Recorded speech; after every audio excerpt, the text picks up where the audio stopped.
Eh, ¿Cómo están ustedes? En este segundo módulo tocaremos tres temas: antibiótico-terapia en infecciones respiratorias superiores o infecciones respiratorias altas. Hablaremos del uso de los corticoides en otorrinolaringología y finalizaremos con emergencias en otorrinolaringología. Bueno, en el módulo anterior ya hemos hablado sobre las otitis medias, agudas, crónicas, recurrentes, el tratamiento, y ahora vamos a hablar de las otras infecciones respiratorias de las vías respiratorias superiores. Dentro de las más frecuentes tenemos a las faringoamigdalitis agudas.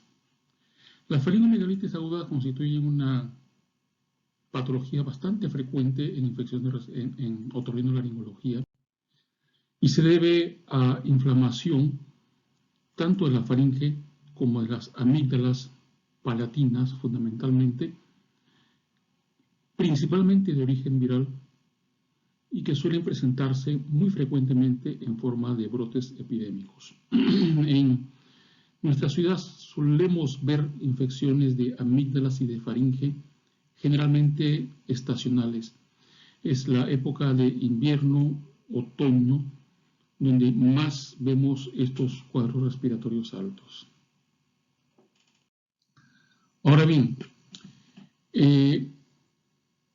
estas infecciones respiratorias van a tener ciertas características que tenemos que tomar en cuenta para hacer un diagnóstico correcto de faringoamigdalitis aguda. En este cuadro ustedes pueden ver en esta columna la etiología, la edad de más frecuente presentación de acuerdo al origen etiológico, la estación del año en la cual vemos más frecuentemente estas infecciones, la relación con los contactos y las asociaciones con otras patologías. Por ejemplo, dentro de las causas bacterianas del Streptococcus pyogenes es el más temido de todos, es el que genera infecciones de amígdalas o de faringe mucho más severas. El Streptococcus pyogenes suele presentarse entre los 3 y los 15 años de edad. Suele ser bastante prevalente en las épocas de invierno e inicio de la primavera. Y está muy directamente relacionado a contactos bastante cercanos. Entonces, cuando hay alguien con una infección por Streptococcus pyogenes, puede contagiar a los familiares o a las personas que viven cerca a ellos. Luego tenemos otras bacterias que también pueden encontrarse en la vía respiratoria superior, como Neisseria gonorrhoeae, el Corynebacterium neisteriae, etc. Tenemos que son frecuentes en adultos, la Neisseria gonorrhoeae, frecuentemente asociado a contacto de origen sexual. No hay una prevalencia específica en cuanto a la estación del año, y los contactos suelen ser contactos de origen sexual activo y están asociados pues a enfermedades de transmisión sexual. La difteria frecuente en niños, adultos, se presentan por brotes epidémicos. Recuerden ustedes que el año pasado, a finales de año, es que aparecieron algunos casos de difteria. Entonces este brote fue controlado adecuadamente en forma oportuna. Luego tenemos las infecciones virales. Las infecciones virales más frecuentes tenemos adenovirus en menores de 5 años, que se presentan ¿en qué épocas? En épocas de invierno, y suelen relacionarse en estos niños pequeños a brotes en colegios. Tenemos también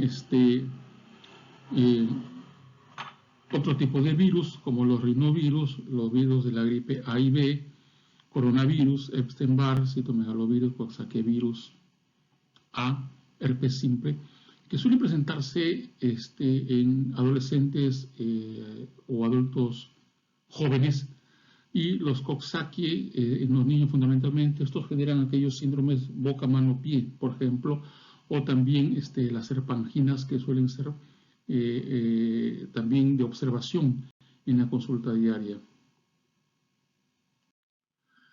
Ahora bien, entre las diferencias clínicas entre faringoamigdalitis viral y bacteriana tenemos lo siguiente. En cuanto a edad, las faringoamigdalitis virales suelen presentarse entre los 4 años, 45 años de edad. Las bacterianas son en grupos más estrechos, entre 5 y 15 años de edad. Las virales suelen ser estacionales en cualquier época del año. En realidad están muy directamente relacionados con brotes epidémicos. Las de origen bacteriano suelen presentarse más frecuentemente en la época de invierno, primavera. El inicio de las infecciones virales es gradual, de las bacterianas el inicio es brusco. Los síntomas son mucho más intensos en las infecciones de origen bacteriano. En las virales podemos encontrar fiebre leve, un poco de malestar, algo de dolor de garganta, no muy intenso, pero en los cuadros bacterianos los síntomas son mucho más severos. Tenemos fiebres altas por encima de los 38.5 grados y dolor de garganta bastante importante. Dentro de los cuadros virales tenemos pues otros síntomas acompañando a la tos, digamos conjuntivitis, rinitis, mialgias, síntomas virales un poquito más amplios. En las bacterianas, entonces tenemos fundamentalmente cefalea, náuseas, vómitos, exantemas. En la faringe, en las infecciones virales encontramos congestión, un enrojecimiento uniforme en todas las paredes de la faringe y de las amígdalas. Y en los casos de infecciones bacterianas, la inflamación es bastante importante. Las amígdalas se encuentran muy enrojecidas y en la mayoría de los casos, en las infecciones bacterianas, estas amígdalas suelen estar cubiertas con un exudado amarillento o cremoso que es típico de estas infecciones bacterianas. Tenemos adenopatías en los cuadros virales, adenopatías en cuello, submandibulares, que son múltiples y pequeñas, o en algunas ocasiones no se pueden encontrar incluso ganglios aumentados de tamaño en los cuadros virales, pero en las infecciones bacterianas sí podemos observar ganglios grandes y bastante dolorosos a la palpación. Ahora bien, siguiendo también con las características de los síntomas, para tenerlo bien claro esto, hacer una diferencia importante al momento de hacer el diagnóstico. La forma de inicio en las infecciones virales no es súbita, y sí en las bacterianas, en las estreptocócicas. La fiebre en los cuadros virales, nuevamente repito, es un poco elevada, pero en las de origen bacteriano suele ser mayor de 38.5 grados. Dolor de garganta hay en algunas ocasiones, en otras no, y cuando hay este dolor de garganta suele ser leve.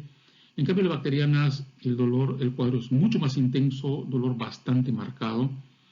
Suele haber cefalea en las infecciones bacterianas, en las virales no tanto.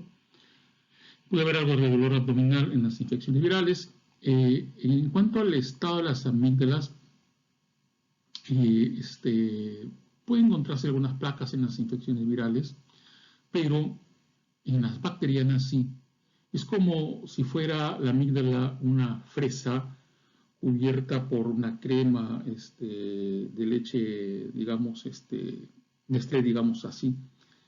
Esa es la característica de la observación.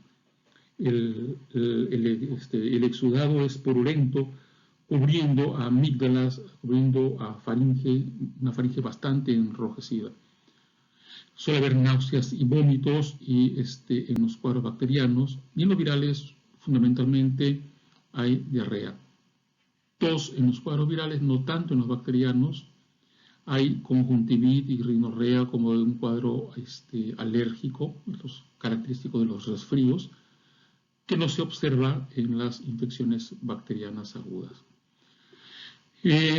Pueden haber vesículas o úlceras en la orofaringe, que son las que se observan en estos síndromes boca-mano-pie, o aquellos cuadros, por ejemplo, de repangina, donde observamos puntos, vesículas en las amígdalas, no confundir con los tonsilolitos, que suelen ser partículas blanquecinas o amarillentas en el interior de las amígdalas, que no generan dolor, pero estas úlceras o estas vesículas en las amígdalas, en la faringe, suelen ser típicas de estas infecciones de origen viral.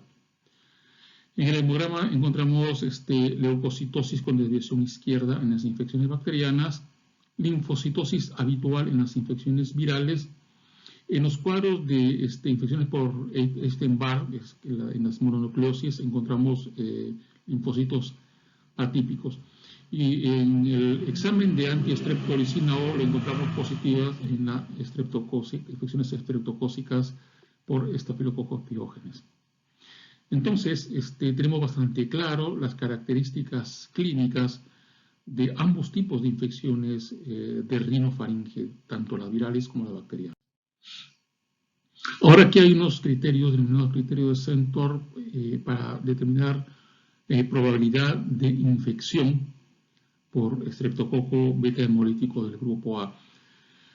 Tenemos acá 4 criterios: fiebre o historia de fiebre mayor de 38 grados centígrados, un exudado purulento o una hipertrofia de amígdalas, adenopatías láteros cervicales marcadamente dolorosas y ausencia de tos. Entonces, a cada uno de estos puntos, a cada una de estas manifestaciones se le da un punto, y acá se va a calcular la probabilidad de infección por estreptococo beta hemolítico del grupo A.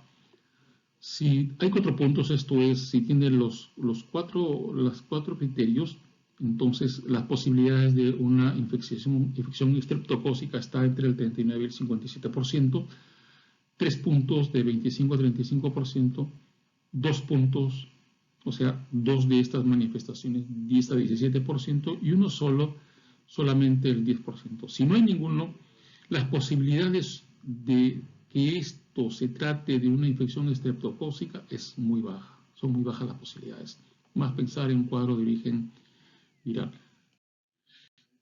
Ahora bien, podemos echar mano a exámenes de laboratorio para podernos apoyar en el diagnóstico clínico que bastaría para hacer un diagnóstico adecuado, pero podemos utilizar algunos exámenes, por ejemplo, cultivos de exudado faríngeo. Recordemos que en los cultivos de exudado faríngeo vamos a encontrar en muchas ocasiones bacterias, pero son parte de flora bacteriana que no son típicos de alguna infección.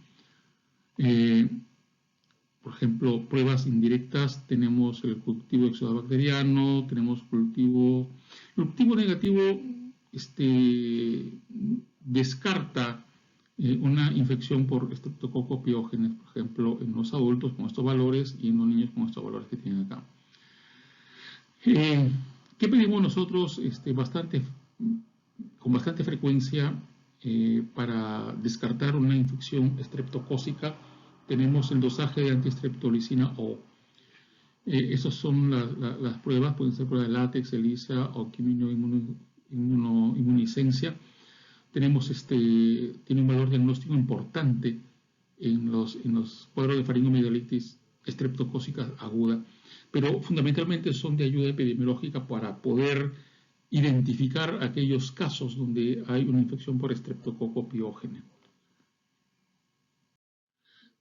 Ahora bien, ¿cuál es el objetivo del tratamiento? Definitivamente acortar el curso de la enfermedad, evitar que esta enfermedad se prolongue por mucho tiempo, erradicar el germen, si es de origen bacteriano, es un estreptococo, entonces con el antibiótico eliminarlo, eliminar o disminuir las posibilidades de contagio. Eso es importante desde el punto de vista epidemiológico para evitar los brotes infecciosos, prevenir las complicaciones. Recuerden que las infecciones bacterianas pueden complicarse con glomerulonefritis, pueden complicarse con una serie de manifestaciones sistémicas, con cardiopatías, incluso valvulopatía por infecciones estreptocócicas, pero también tienen otras complicaciones locales, como vamos a ver luego, como los abscesos, los flemones periamigdalianos, menos frecuentemente, pero pueden observarse también como consecuencia de esto, abscesos retrofaringeos, aunque usualmente la causa de un absceso retrofaringeo suele ser otro. Y definitivamente mejorar los síntomas. El dolor en las infecciones virales, por ejemplo, por herpangina, suelen ser bastante severos. Si bien es cierto, no El cuadro clínico no es muy importante, pero el dolor en garganta es muy significativo, tanto que puede interferir con la adecuada alimentación o hidratación de los pacientes. Entonces, podemos tener tratamiento sintomático, podemos tener un tratamiento dirigido, en el caso de una infección bacteriana, a el germen que se encuentre ubicado en la garganta. En el tratamiento sintomático indicamos reposo, pues estas personas suelen estar con malestar general, entonces preferible reposar, que estén bien hidratados, porque cuando hay una mejor hidratación es fácil mover secreciones y es fácil expulsar a través de las secreciones los gérmenes. Evitar sustancias irritantes que inflamen mucho más la garganta. Esto es evitar líquidos o comidas muy calientes, por ejemplo, que puedan generar más malestar, o evitar ingerir, por ejemplo, ají, que irritaría mucho más la garganta. Y la realización de gárgaras. Las gárgaras ayudan mucho. Pueden ser gárgaras con estos colutorios que venden en las farmacias, o más fácil y más fácil de preparar y más a la mano está las gárgaras de agua tibia con sal. Por ejemplo, una taza de agua hervida tibia, se le echa media cucharadita de sal, se disuelve y se hace gárgaras unas 3 veces al día por lo menos. Puede hacerse 4 a 6 veces al día, pero con 3 veces al día puede ser suficiente para ayudar a disminuir la inflamación en la garganta. Entonces, en este fluxograma ustedes pueden ver cuál es la conducta que debemos tener. Por ejemplo, si nosotros tenemos características clínicas y epidemiológicas que nos sugieran hacia una infección bacteriana, como por ejemplo la edad, las características de la fiebre, el inicio súbito, el exudado purulento, el marcado dolor de garganta, y nosotros hacemos exámenes de laboratorio y encontramos que se detecta antígeno de estreptococo piógenos en exudado faríngeo, entonces podemos ver si es positivo este antígeno, entonces damos tratamiento específico, antibióticos para el estreptococo. Si es negativo la detección del antígeno, entonces podemos ir hacia la realización de un cultivo. Si el cultivo es positivo, entonces también tratamiento con antibióticos, y si es negativo, tratamiento sintomático. Si no hay antígenos para estreptococo en adultos, entonces vamos de frente a tratamiento sintomático. Si nosotros estamos sospechando de una infección de origen viral, esto es un poco de las características de edad, la congestión no muy marcada, la presencia de tos, conjuntivitis, rinorrea, exantemas cutáneos, entonces que nos hacen suponer de un cuadro viral, entonces iremos de frente a un tratamiento sintomático. No tiene ningún sentido dar antibióticos ante una infección viral. Más aún, está contraindicado el uso de antibióticos en infecciones virales. Ahora bien, de acuerdo a las características pues, de la infección, nosotros tenemos un esquema de tratamiento. Por ejemplo, si las faringoamigdalitis aguda son de origen bacteriano, pues entonces utilizaremos como primera línea las penicilinas. Tenemos amoxicilina.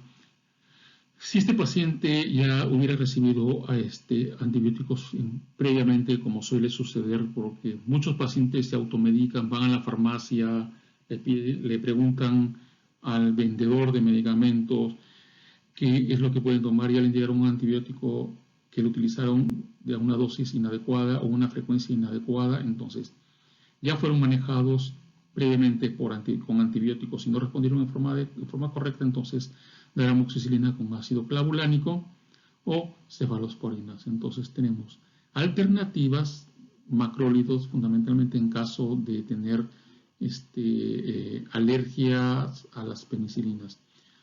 Puede administrarse también clindamicina. Ahora, en los casos de faringoamigdalitis recurrente, pues amoxicilina con ácido clavulánico va bastante bien. Ahora bien, acá tenemos las dosis de nuestros antibióticos para ser administrados en los pacientes. Tenemos, por ejemplo, la amoxicilina en niños. Podemos utilizar 40 miligramos por kilogramo por día en 3 dosis, administración oral. por 10 días. En el caso de adultos podemos dar amoxicilina de 500 miligramos a 1 gramo cada 8 horas, también 10 días de tratamiento. Con menos de 10 días las posibilidades de erradicar el germen son bastante pequeñas, entonces lo correcto es de 7 a 10 días aproximadamente de tratamiento. Si nosotros tenemos que utilizar otro medicamento que no sea penicilina, podemos utilizar un macrólido, vamos a utilizar acitromicina. En niños 10 miligramos por kilogramo por 24 horas, una sola administración, 3 días. En adultos de 500 miligramos por 24 horas por 3 días. Pero se ha visto que 3 días aún puede ser muy corto y podríamos dar durante 5 días con mejores resultados de erradicación de gérmenes. Amoxicilina más ácido clavulánico en niños de 40 miligramos por kilogramo por día, dividido en 3 dosis.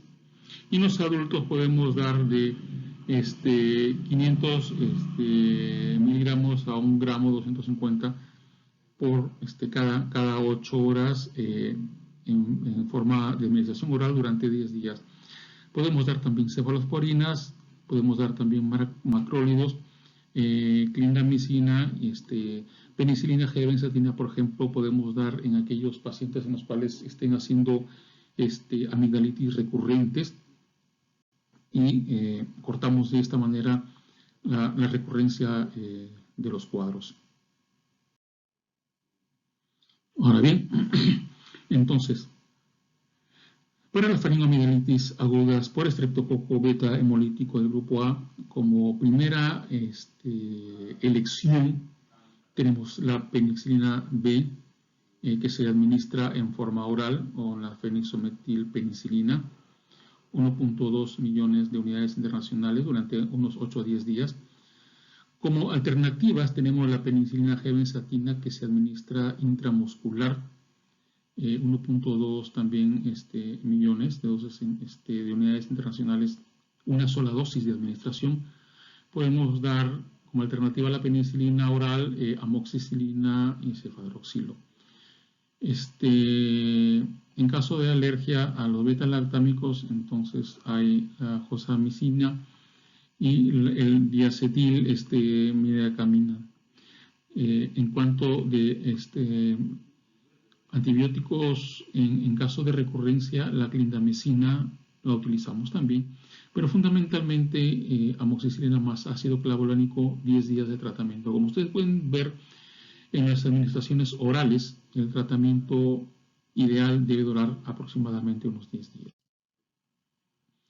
Ahora, en los casos, aquí llamamos amigdalitis recurrente a la presencia de 7 o más episodios de amigdalitis al año en el último año, 5 o más episodios al año en los últimos 2 años, 3 o más episodios al año en los últimos 3 años, y síntomas persistentes durante al menos un año. Pero hay que tener en cuenta que hay que estar completamente seguro de que se trata de amigdalitis de origen bacteriano. ¿Cuándo debemos derivar a los pacientes a un médico especialista, a un otorrinolaringólogo, por ejemplo?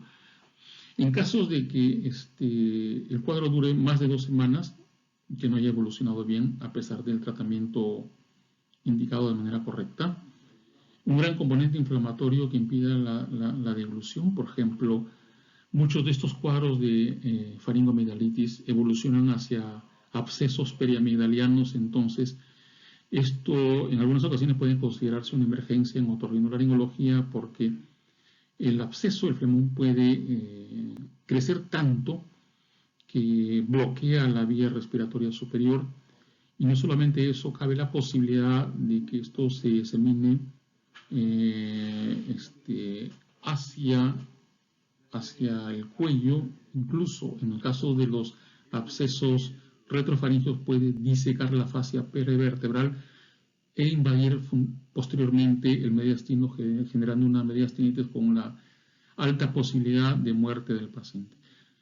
Y también cuando derivar de manera urgente en el caso de sospecha de una infiltración linfomatosa o proceso neoplásico.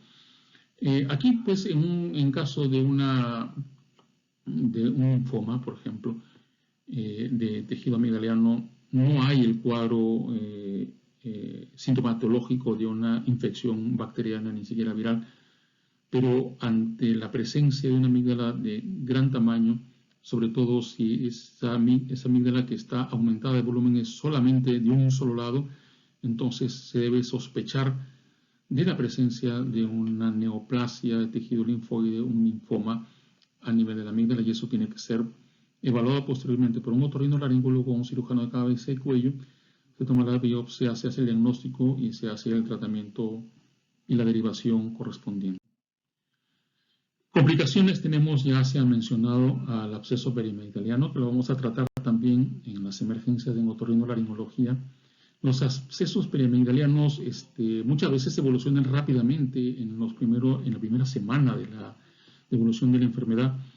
¿Y cuándo sospechar? Cuando el paciente tiene un dolor muy intenso, el dolor no ha bajado, al contrario, ha incrementado, y tanto así que se produce una contractura de los músculos peristafelinos de tal forma que el paciente no puede abrir la boca, y la boca la tiene bastante cerrada, y cuando se le pide que abra la boca no consigue abrirla adecuadamente, y si además cuando habla en forma gangosa, o como muy bien se describe, como si esta persona estuviera comiendo una papa caliente, entonces sospechamos inmediatamente, y se encuentra bastante comprometido su estado general, sospechamos de un absceso periamigdaliano. Los abscesos periamigdalianos de entrada se puede abordar con administración de antibióticos de amplio espectro en dosis bastante altas.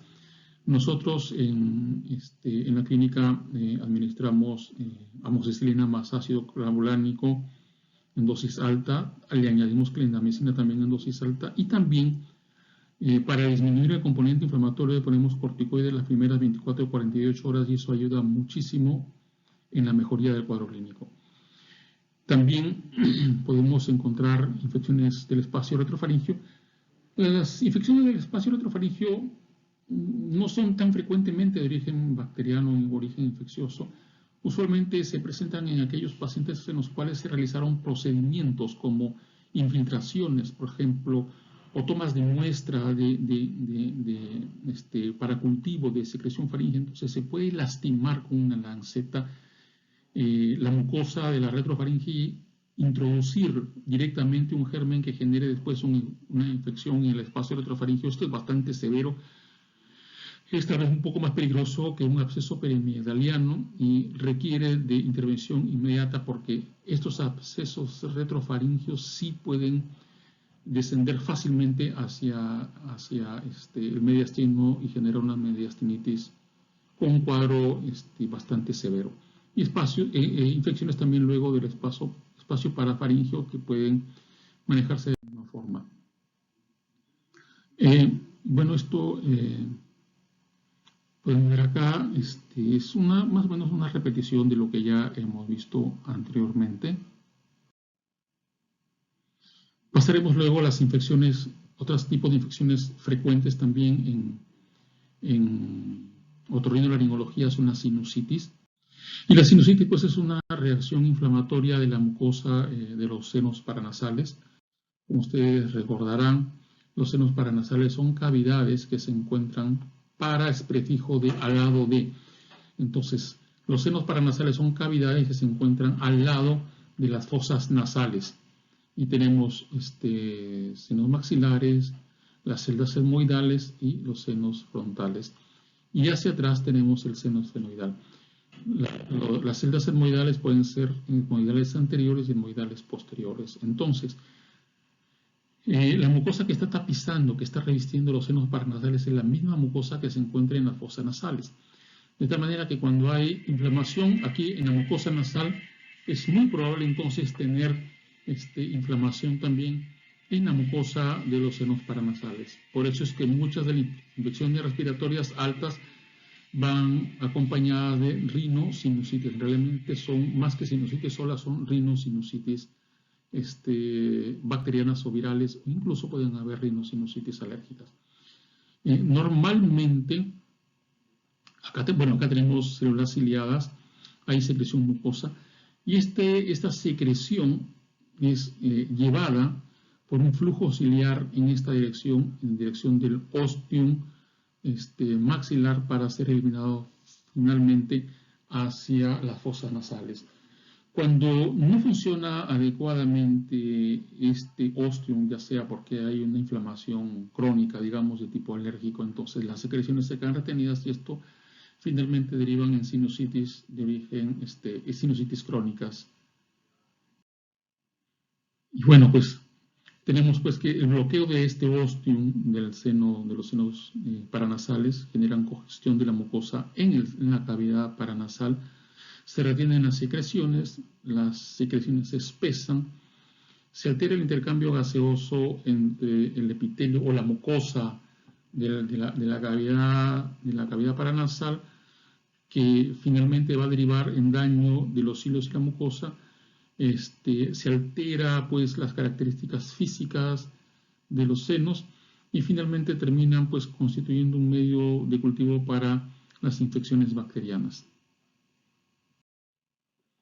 ¿Qué síntomas nosotros encontramos en los cuadros de sinusitis? Pues tenemos congestión u obstrucción nasal, tenemos las descargas nasales o rinorreas. Esas son secreciones nasales continuas que tienen los pacientes, pueden ser rinorreas anteriores que son evidentes, secreciones amarillentas o verdosas que salen por las narinas, pero fundamentalmente las rinorreas son posteriores por cuestión de posición anatómica y por el declive del piso de la fosa nasal, entonces tienden a haber rinorreas posteriores en las cuales los pacientes refieren que tienen flemas o carraspeo frecuente. Hay dolor facial o cefalea en los cuadros agudos. En los cuadros agudos hay dolor en el tercio medio facial, y si la sinusitis es frontal, pues a nivel de los arcos superciliares. Hay fiebre, hay malestar general, hay alteraciones lógicamente del gusto y el olfato. ¿Por qué? Porque esta inflamación impide que las partículas odoríferas lleguen hacia la célula, hacia el epitelio respiratorio que se encuentra en la bóveda de la fosa nasal. Se altera el gusto y por ende luego se altera el olfato. Hay tos, hay mal aliento y suele haber dolor dental, fundamentalmente en las sinusitis maxilares, porque la raíz de los dientes pues está colindando con la mucosa muchas veces de los senos maxilares. Ahora, las rinosinusitis pueden ser agudas recurrentes o sinusitis crónicas. Hablamos de una rinosinusitis aguda a la infección sinusal en la cual los síntomas persisten no más de 8 semanas, usualmente de 10 a 15 días. Hablaremos de sinusitis aguda recurrente cuando hay cuadros repetidos de rinosinusitis agudas que se resuelven con tratamiento médico y cursan con intervalos libres de enfermedad clínica y radiológicamente demostrable. Esto es, tengo un paciente que tiene un cuadro infeccioso agudo, se da el tratamiento correcto, responde adecuadamente, cursa por un periodo de tiempo variable en los cuales no hay síntomas y nuevamente recae con la sintomatología infecciosa. Y tenemos posteriormente las rinosinusitis crónicas en los cuales hay infecciones cuyos síntomas persisten más allá de las 8 semanas. Si bien es cierto el tiempo de transcurrida de infección es importante para el diagnóstico entre rinosinusitis y rinosinusitis crónica, el síntoma clave es el dolor. Usualmente, no usualmente, siempre, los cuadros de rinosinusitis aguda se caracterizan porque hay dolor facial, tercio medio de cara. En los cuadros crónicos no hay dolor, salvo que se trate de una rinosinusitis crónica que ha reagudizado. En las rinosinusitis crónicas hay más de una sensación de presión, pesadez, obstrucción y rinorrea. Ahora, estos son los gérmenes que nosotros encontramos en los cuadros de rinosinusitis agudas que son adquiridas en la comunidad. Acá tenemos en porcentajes los aislamientos. Tenemos, por ejemplo, en adultos, fundamentalmente encontramos Streptococcus pneumoniae en un 20 a 43%, Haemophilus influenza 22 a 35%, Streptococcus en general de 3 a 9%, encontramos anaerobios, luego Marburg catarrhalis, Staphylococcus aureus, etc. En las infecciones, en la sinusitis aguda en niños, encontramos Streptococcus pneumoniae en un 35-42%, Haemophilus influenza y Moraxella catarrhalis en un porcentaje bastante parecido, Y mucho menos frecuente tenemos los estreptococos y los anaerobios en un 3 al 7% aproximadamente. Y acá tenemos pues las pautas de tratamiento antibiótico en sinusitis bacteriana agudas que se adquieren en la comunidad. Por ejemplo, en aquellos pacientes que tengan una sinusitis maxilar leve, en un paciente inmunocompetente y sin comorbilidades, el tratamiento de elección puede ser un tratamiento sintomático, esperando pues que la resolución espontánea del cuadro. Pero si el cuadro avanza más allá del tratamiento sintomático y la fiebre persiste, continúa la secreción purulenta, entonces damos amoxicilina 90 a 100 miligramos por kilogramo de peso por 10 días de tratamiento. Preferible puede ser hasta 14 días de tratamiento, 3 veces al día. En los casos de sinusitis maxilar moderada o sinusitis en pacientes con inmunodepresión o comorbilidades, entonces damos moxifloxacino o levofloxacino. Moxifloxacino podemos dar pues 400 miligramos por día durante unos 7 días aproximadamente. O tenemos una alternativa a amoxicilina más ácido clavulánico. En los casos de sinusitis graves o complicadas, pues damos cefalosporinas de tercera generación, podemos dar por vía endovenosa, o damos amoxicilina más ácido clavulánico también por vía endovenosa. Y en las sinusitis maxilares que tienen su origen dental y en los cuadros de sinusitis crónica, entonces daremos amoxicilina más ácido clavulánico, moxifloxacino, y dado el origen dental, entonces estamos sospechando también la presencia de anaerobio, podemos dar clindamicina o metronidazol añadido a la amoxicilina o levofloxacino. Entonces tenemos pues, para finalizar, que en el 40% de los pacientes con rinosinusitis los síntomas se resuelven espontáneamente, por eso valdría la pena pues dar solamente sintomáticos y esperar cómo evoluciona el cuadro clínico. Si pasan 48 o 72 horas y el cuadro no mejora, entonces procederíamos, o empeoran los síntomas, procederíamos pues a administrar antibióticos.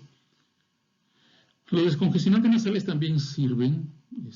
¿Por qué? Porque ayudan a disminuir el edema nasal y sobre todo el edema del complejo osteomeatal, de tal forma que esa secreción que se encuentra retenida en los senos paranasales puede eliminarse fácilmente y ayudar a la resolución no solamente del cuadro clínico, sino también de los síntomas, síntoma de dolor, depresión en el tercio medio de cara.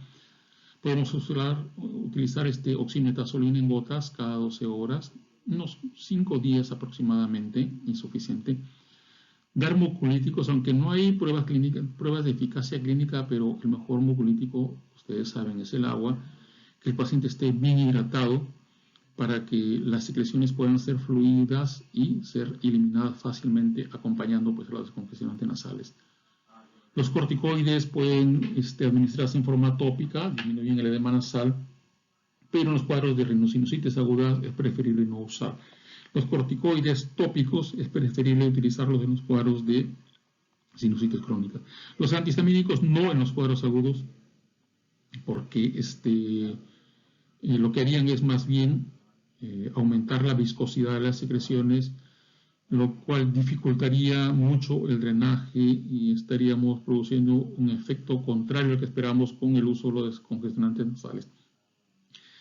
Entonces, para resumir acá en sinusitis, en cuadros rinosinusales agudos, podemos empezar con tratamiento sintomático y si los síntomas no mejoran, pues damos antibióticos y nos ayudamos de descongestionantes nasales, de mucolíticos, no antihistamínicos porque no han demostrado eficacia, corticoides tópicos solamente en los cuadros crónicos, no en los cuadros agudos.